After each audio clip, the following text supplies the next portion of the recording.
Quand j'habitais en France, j'avais entendu le témoignage de conversion d'un jeune homme qui m'avait beaucoup frappé.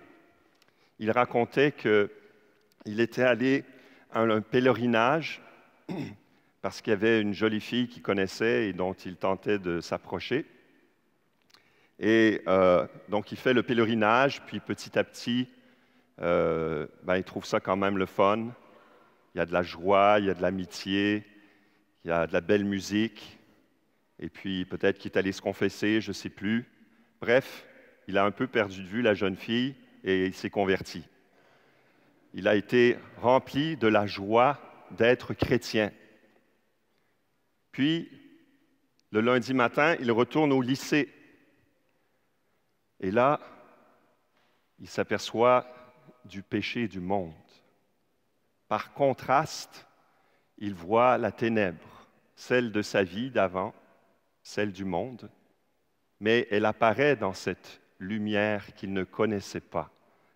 C'est un peu l'histoire qui nous est racontée dans ce début de la Bible, le livre de la Genèse. Dieu dit que la lumière soit.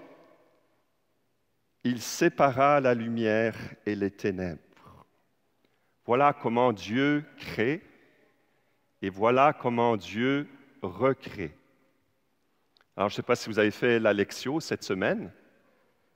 Moi, je n'avais pas trop envie au départ. J'ai toujours ce vieux réflexe, je ne sais pas si vous avez ça, vous aussi, de dire pourquoi lire cette histoire mythologique?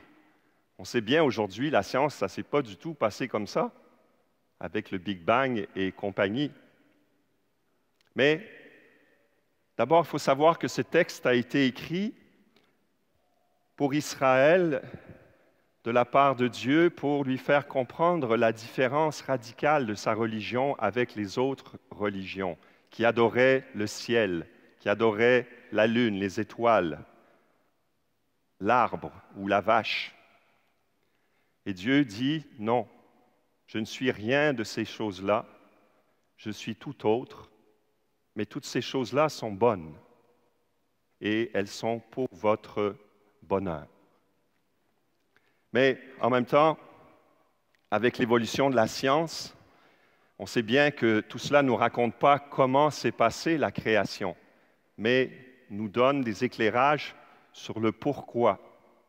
Moi, il y a un mot qui me touche toujours quand je relis ce texte que j'ai lu je ne sais pas combien de fois. Au commencement. Parfois, quand je l'explique aux enfants, je leur dis, vous savez, c'est comme notre être à nous. On sait qu'on est né de la rencontre d'un spermatozoïde et d'un ovule. La science nous dit ça, et c'est vrai, c'est vérifiable. Mais est-ce que c'est vraiment notre commencement? Peut-être que le vrai commencement, il est dans le cœur de tes parents qui avaient le désir de donner la vie. En tout cas, la Bible nous dit que ton commencement, il est dans le ciel. Quelle que soit la manière dont tu es arrivé au monde, Dieu t'a désiré. C'est une lumière plus haute qui nous est donnée. Que la lumière soit. Dieu éclaire notre condition humaine depuis son origine jusqu'à la fin. Vous vous rappelez du schéma qu'on vous a déjà présenté? Au commencement, c'est le chaos. Tout est mêlé. Et puis, Dieu dit que la lumière soit et l'ordre apparaît. C'est un peu comme si vous allez au concert de l'Orchestre symphonique de Québec, vous vous asseyez, puis vous allez entendre la cacophonie de l'orchestre. Tout le monde répète sa partition jusqu'avant le début, et puis tout d'un coup, le premier violon rentre, et puis il donne le La. Tout le monde écoute le La, et tout le monde s'accorde sur lui, et ensuite on commence l'œuvre. On passe de la cacophonie à la symphonie, parce qu'on donne la note juste. Voilà ce que fait la Bible dans notre vie.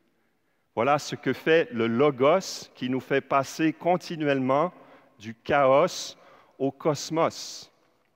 Cette semaine, il m'est arrivé une expérience extraordinaire en méditant ces passages. J'étais en colère, et tellement en colère que ça m'empêchait de dormir. Et au bout d'un certain temps, je me sens comme poussé à prendre un livre de chevet que j'avais abandonné depuis quelque temps.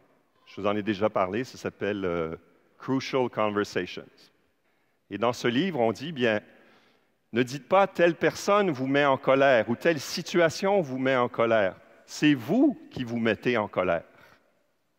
Parce que vous avez fait une histoire avec ce qui s'est passé et cette histoire vous met en colère. Mais qu'est-ce qui vous dit que c'est la vérité? Si vous changez l'histoire, ben, vous n'aurez plus de colère.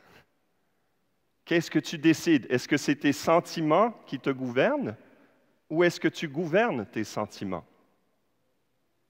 Et en lisant cela, c'est vraiment, je crois, providentiel, j'étais complètement libéré de cette colère. Et c'est une colère qui me revenait toujours à propos de la même situation depuis des années.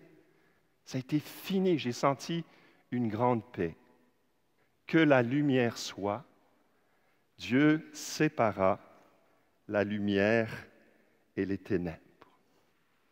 Et j'ai trouvé aussi cette expérience de lire ce livre, ce premier chapitre du livre de la Genèse, pendant 7 jours, de lire les 7 jours de la création. Je n'avais jamais fait ça.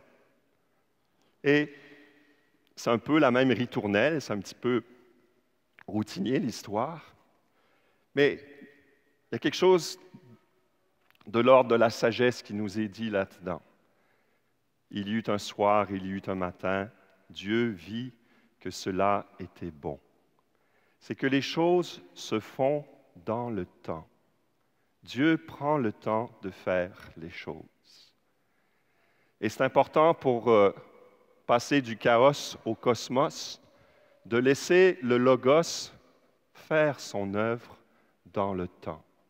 Je pense à une mère de famille qui voudrait être une parfaite épouse, toujours disponible, toujours belle parfumée, toujours dévouée à ses enfants, qui fait toujours des bons repas, etc.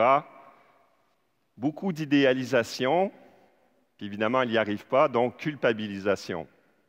Idéalisation, culpabilisation, dépression. Je voudrais être parfait, mais ça prend du temps. Ça prend toute une vie pour que Dieu achève l'œuvre de recréation en toi. Que la lumière soit, c'est la sagesse de Dieu. Il y a un temps pour tout et un moment pour chaque chose dans ce monde. Alors, ce que je vous propose cette semaine, c'est de continuer de donner la chance à Dieu de mettre de l'éternité dans votre temps. Que la lumière soit, quand je prends le temps d'ouvrir ma Bible, d'écouter la parole de Dieu, de la ruminer, de réfléchir, la lumière se fait. Peut-être que je ne le sentirai pas sur le moment même, mais la parole de Dieu ne retourne pas à Dieu sans avoir produit ce qu'elle dit.